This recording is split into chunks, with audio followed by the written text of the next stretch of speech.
Pessoal, como vão lá? Boa noite. Hoje é terça-feira, 14 de julho de 2020 e o nosso encontro de número 63. Na última aula, nós falamos da divisão de ideias em seus elementos e comentamos que é uma das mais necessárias para se obter uma boa definição. Nós definimos o que é dividir, como sendo distribuir um todo em suas partes, e comentamos também que há então tantas modalidades de divisões quantas de todos. Definimos todos, colocando que chama-se todo o que pode ser subdividido fisicamente, ou ao menos idealmente, em muitos elementos. Temos então 3 espécies de todo: físico, lógico e moral. Físico é aquele cujas partes são realmente distintas. Colocamos que podem ser de forma quantitativa, essencial, potencial e acidental. Mas o lógico e o moral. Colocamos regras, que uma divisão para ser boa deve ser completa ou adequada, irredutível e fundada no mesmo princípio.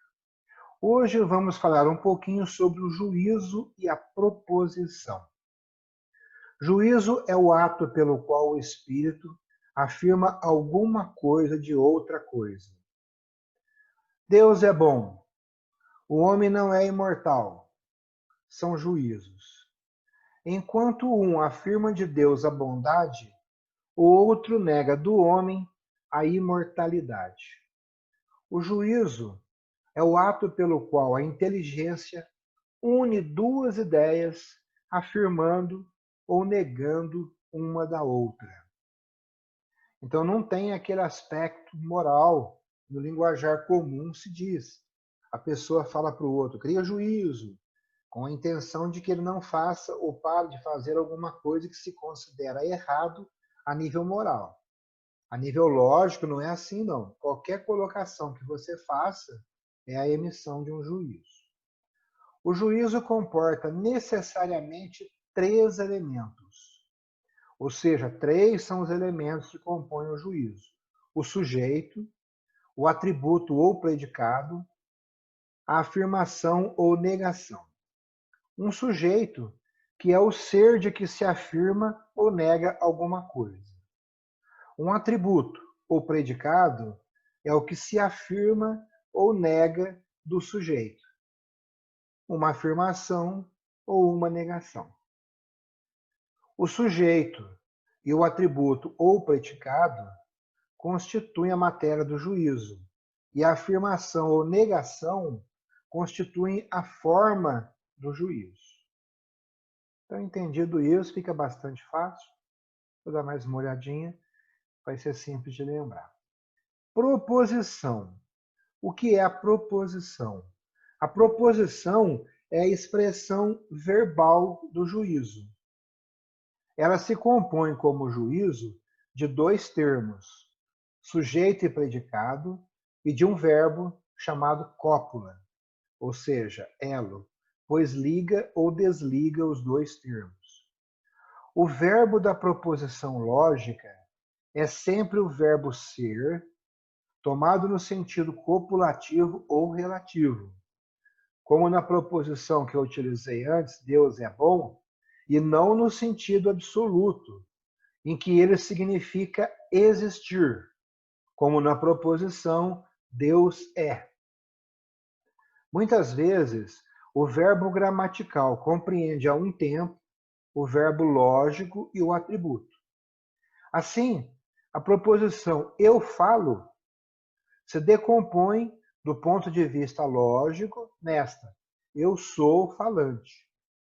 Da mesma forma, falar que Deus existe se decompõe assim: Deus é existente. Temos várias espécies de juízos e de proposições. Então temos de classificá-los. Pode-se classificar os juízos do ponto de vista de sua forma e do ponto de vista de sua matéria. Do ponto de vista da forma, distinguem-se os juízos afirmativos e os juízos negativos. A mesma coisa que eu já disse antes. Do ponto de vista da matéria, distinguem-se os juízos analíticos e os juízos sintéticos. Chama-se analítico um juízo em que o atributo é ou idêntico ao sujeito, o que é o caso da afirmação o homem é um animal racional, ou essencial ao sujeito, o homem é racional, ou próprio do sujeito, o círculo é redondo. A propriedade em lógica é um caráter que não pertence à essência do sujeito, mas decorre dela necessariamente. Chama-se sintético um juízo cujo atributo não exprime nada de essencial nem de próprio ao sujeito. Este homem é velho. Poderia não ser, né? Não faz parte da essência dele. O tempo está claro. Daqui a pouco pode fechar, pode chover. Então, sintético é o juízo no qual o predicado não é da essência do sujeito nem o acompanha necessariamente. Eu sou magro, posso engordar. Eu sou gordo, posso emagrecer. Classificação das proposições. Podemos classificar as proposições do ponto de vista da quantidade e do ponto de vista da qualidade. A quantidade de uma proposição depende da extensão do sujeito. Pode-se então distinguir, primeiro, as proposições universais, aquelas cujo sujeito é um termo universal tomado universalmente. Por exemplo, o homem, ou seja, todo homem, é mortal. As proposições particulares, aquelas em que o sujeito é um termo particular. Algum homem é virtuoso. Algum. Todo, universal, particular, algum. As proposições singulares, aquelas cujo sujeito é um termo singular. Elis é sábio. Esta árvore é velha. Estas proposições, pela razão dada anteriormente, devem ser assimiladas às proporções universais. A qualidade de uma proposição depende da afirmação ou da negação, conforme a relação do atributo ao sujeito seja uma relação de conveniência ou de não conveniência. Vamos ter que exercitar depois um pouquinho, fazer alguns exercícios, mas caindo no que já foi dito nas aulas anteriores. Vamos falar um pouquinho sobre as 4 proposições. Como toda proposição tem ao mesmo tempo uma quantidade e uma qualidade, podem se distinguir 4 espécies de proposições. 4. Que os lógicos denominam por vogais, a saber, A, E, I, O. Só temos 4 para trabalhar nessa etapa. Muito tranquilo. A A é a universal afirmativa, sempre caracterizado pela palavra todo. Todo homem é mortal. Todo karateca é alguma coisa.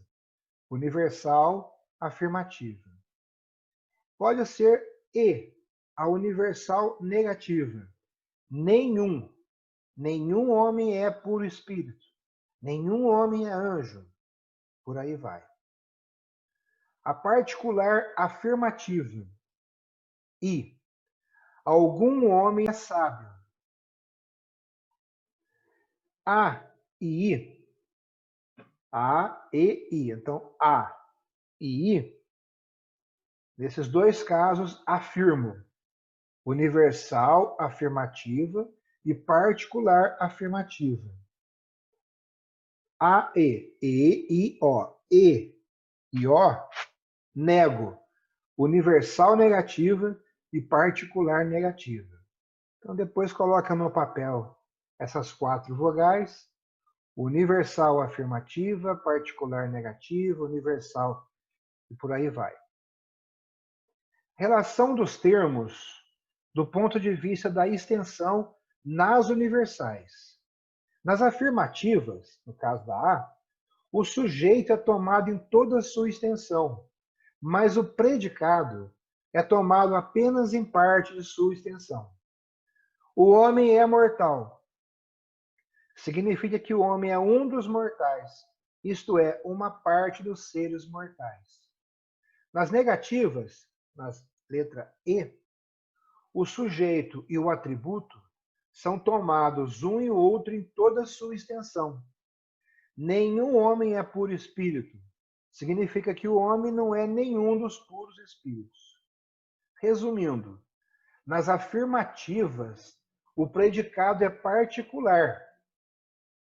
E nas negativas, é universal. Tá, pessoal? Parece um pouquinho mais complicado, mas eu passo a tabelinha depois para vocês. Se bem que se vocês ouvirem de novo, vocês vão colocar, é bastante simples. Bom descanso a todos, vida longa e próspera. Um abração, gente. Pessoal, boa noite, bom descanso. Boa noite.